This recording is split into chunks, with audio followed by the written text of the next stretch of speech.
Hey y'all, we're on chapter 26. Okay, let's get through this and we'll get to chapter 27. We've already had a long stream today. And there was a famine in the land, aside from the first famine that had been in the days of Abraham and Isaac, went to Abimelech, the king of the Philistines, to Gerar. And the Lord appeared to him and said, "Do not go down to Egypt. Dwell in the land that I will tell you. Sojourn in this land, and I will be with you, and I will bless you. For to you and to your seed will I give you all these lands, and I will establish the oath that I swore to Abraham, your father. And I will multiply your seed like the stars of the heaven, and I will give your seed all these lands, and all the nations of the earth will bless themselves by your seed. Because Abraham hearkened to my voice and kept my charge, my commandments, my statutes, and my instructions. And Isaac dwelt in Gerar. And the men of the place asked about his wife, and he said, "She is my sister," because he was afraid to say, "My wife," lest the men of the place kill me because of Rebekah, for she is of a comely appearance.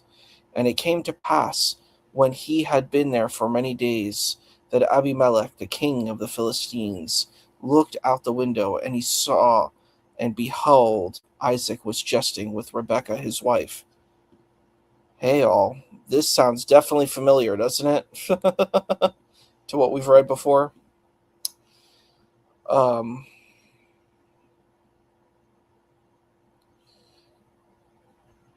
so Abimelech called Isaac, and he said, "Behold, she is your wife. So how could you have said she is my sister?"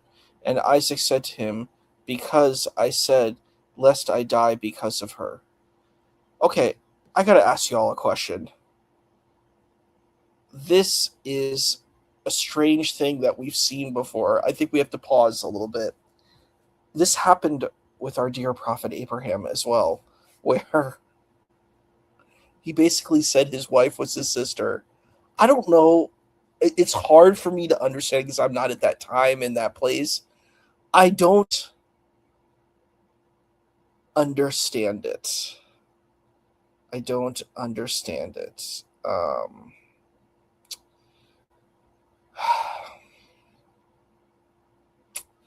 Oh, sorry about that.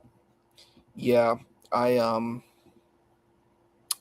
I wanted to make sure we had one for each place. Maybe I should have just shifted the other one to that. Maybe I'll do that next time if that happens. No, they're saying it's like their biological sister. Both the prophet Abraham and Isaac are saying that their wife is their sister to protect them from being attacked by the king. And I don't know. I don't quite understand because I think you would gain greater danger. Um, I get it. Like people can be afraid and scared for their life, and they might make choices that aren't the best. And yeah, it's a little tough. Yeah, it's possible that we could just combine them, but I think it's nice to have them in chapters. I think we're going to do it at least for this one. We're going to keep it in chapters, but I think for the future, it could be. The idea is, I think they're afraid that they're saying they'll allow their wife to be the wife of this other person to protect both of their lives. I guess that's the kind of condition that they were living in. Um, I understand people make difficult choices and difficult decisions. It's just an interesting kind of karmic reality to kind of replay that. Um, Abimelech said, "What have you done to us?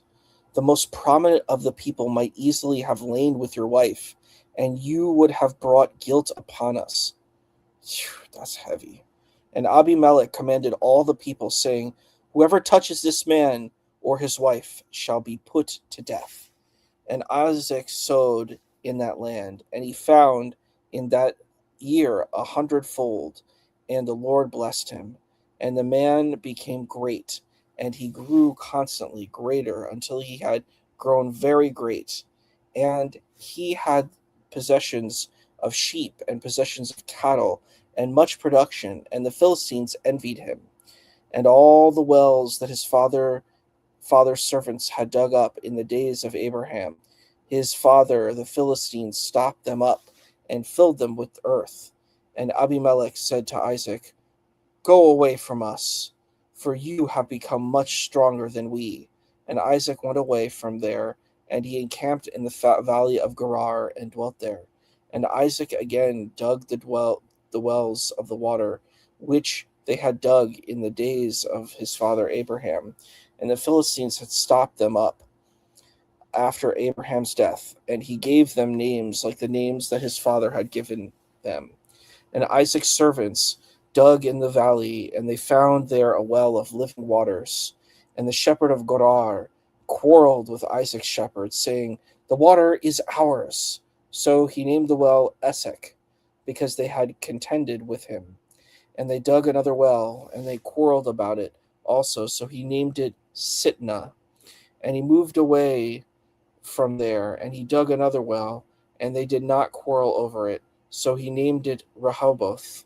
And he said, "For now the Lord has made room for us, and we will be fruitful in the land." And he went up from there to Beersheba. And the Lord appeared to him on that night and said, "I am the God of Abraham your father. Fear not, for I am with you, and I will bless you and multiply your seed for the sake of Abraham my servant." And he built an altar there, and he called in the name of the Lord, and he pitched the tent there. And Isaac's servants dug a well there. And Abimelech went to him from Gerar, and a group of his companions, and Pechol his general. And Isaac said to them, "Why have you come to me, since you hate me, and you sent me away from you?" And they said, "We have seen that the Lord was with you. So we said, let there now be an oath between us, between ourselves and you, and let us form a covenant with you. If you do harm us, we have not touched you, and as we have done with you only good, and we sent you away in peace, you now blessed of the Lord." So he made a feast for them, and they ate and drank. And they arose in the morning, and they swore one to the other. And Isaac escorted them, and they went away from him in peace. And it came to pass on that day that Isaac's servants came and told him about the well, and that they had dug. And they said to him, "We have found water." And he named it Sheba. Therefore the city is named Beersheba until this very day. And Esau, or Esav, was 40 years old, and he married Judith, the daughter of Beeri the Hittite, and Basemeth, the daughter of Elon the Hittite, like Elon Musk, Elon the Hittite, and they were a vexation of the spirit to Isaac and to Rebekah. Okay.